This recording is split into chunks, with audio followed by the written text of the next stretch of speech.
غتابع معايا الطريقة ديال التحضير ديال الحرشة ديال الفينو. كما كتشوفوا كتجي ما شاء الله، كتجي رائعة وكتجي اقتصادية. وكما كتشوفوا جات ما شاء الله، جات رائعة. وهذه هي الحلوة ديال السميدة ديال الفينو أو الدقيق ديال الفينو.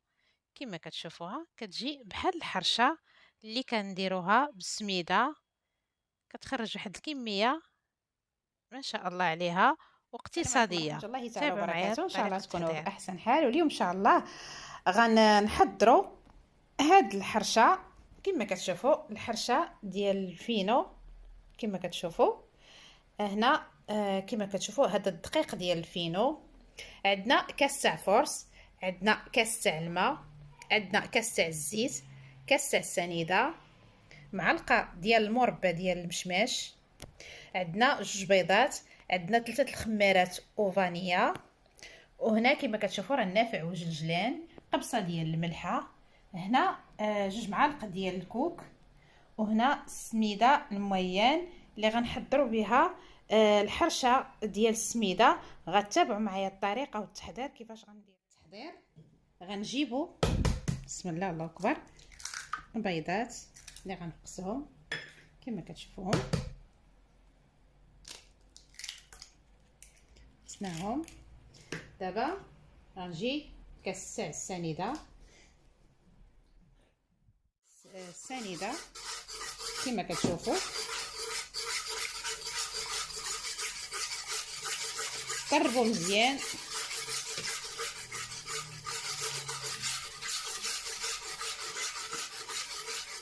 من بعد غنجيب كاس تاع السنيده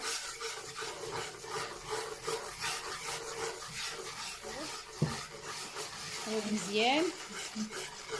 من بعد غندير هاد لابانيه كما كتشوفوا. حلوها نديروها. من بعد غندير كاس تاع الزيت، كاس ديال الزيت. من بعد غنزيد قبيصه ديال الملحه. غنزيد هادو النافع وجلجلان حتى هما.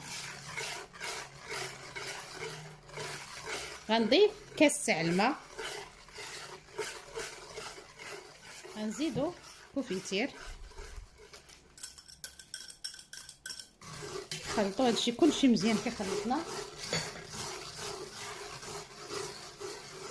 من بعد غنزيد هذه تدريجيا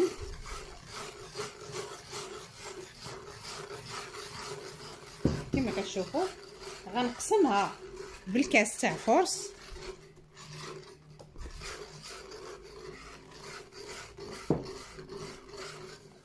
غنخلط مزيان. كنزيد تدريجيا هذا. من بعد كنزيد الخمارات.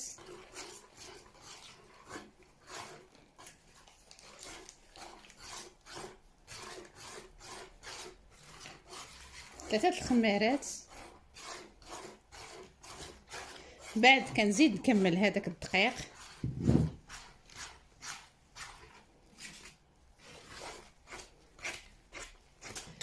غنزيد شويه ديال السميده وغنخليو هذه اللي باش حنا غنفندو فيها.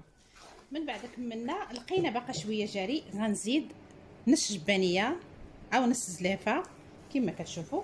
كنخلط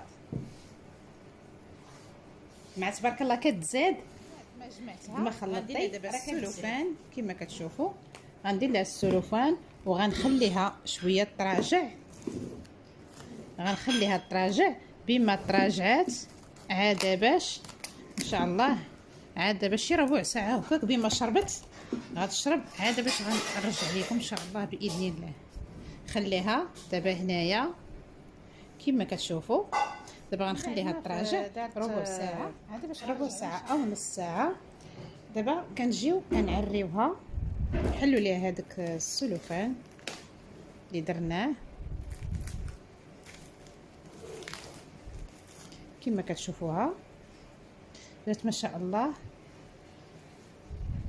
شربات كما كتشوفوا. دابا غنشوفوا الحجم اللي غنديروها ان شاء الله باذن الله. وانا دابا راه غجبت هذه اللي حطيت هاد الورق ديال اللي مختص بالفرن، ورق كلاصي اللي غنديرو باش نكورو هاد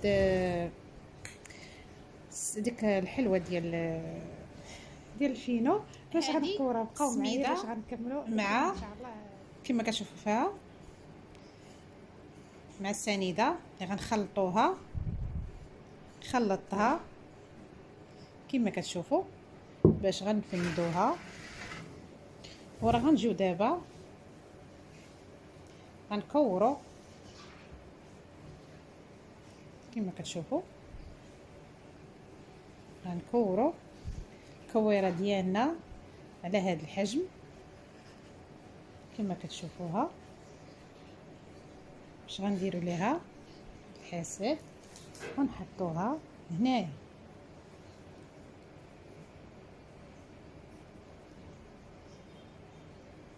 نديرو الثانيه، غنمشي على هاد بحال هاد المسافه هكا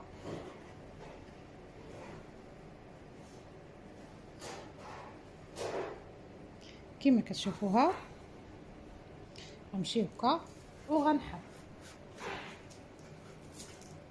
كنكملو كلها كنكملوها.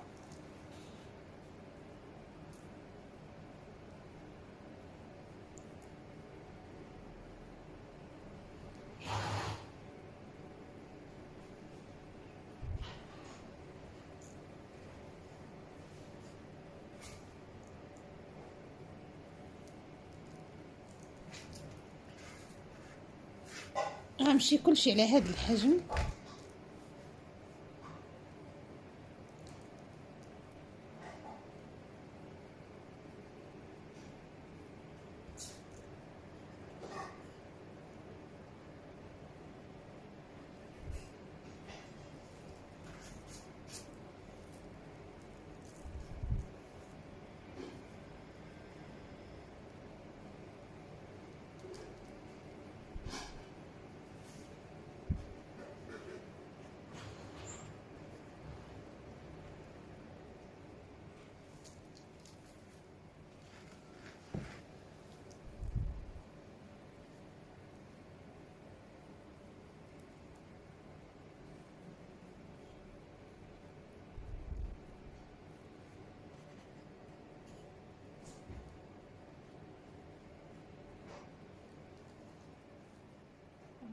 هنا غندير حتى الكوك اللي وريتكم حتى هي غنفندو فيه، حيت هذه كتجي ما شاء الله كتجي حتى ديري فيها حتى الكوك.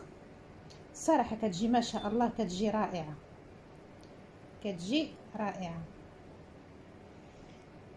وطريقه سهله يعني ما شاء الله. يعني القمح ديال الفينو راه ما شاء الله راه كاين طالع الخير، وكنديروا هذه فينو كتجي ما شاء الله كتجي رائعه.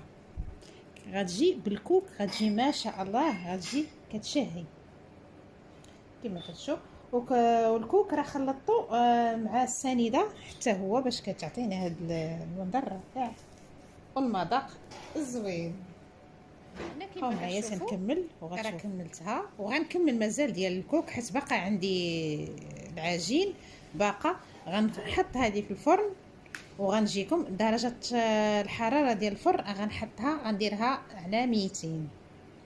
ما غنديرش الفوق والتحت بوحدو، غنشعل على درجه الحراره ديال 200 وغنقابلها باش ما تحرقش ليا. وكما كتشوفوا باش طيب لينا غتجي بقاو معايا كما كتشوفوها. خشيتها للفران من بعد ترجعوا ليها على درجه 200 كما كتشوفوها. جبدتها دابا من الفرن، دابا راه باقا سخونه محمره تبارك الله. غنخليها دابا تتبرد وعاد باش غتشوفوا الشكل النهائي ديالها. بقاو معايا حتى الاخر.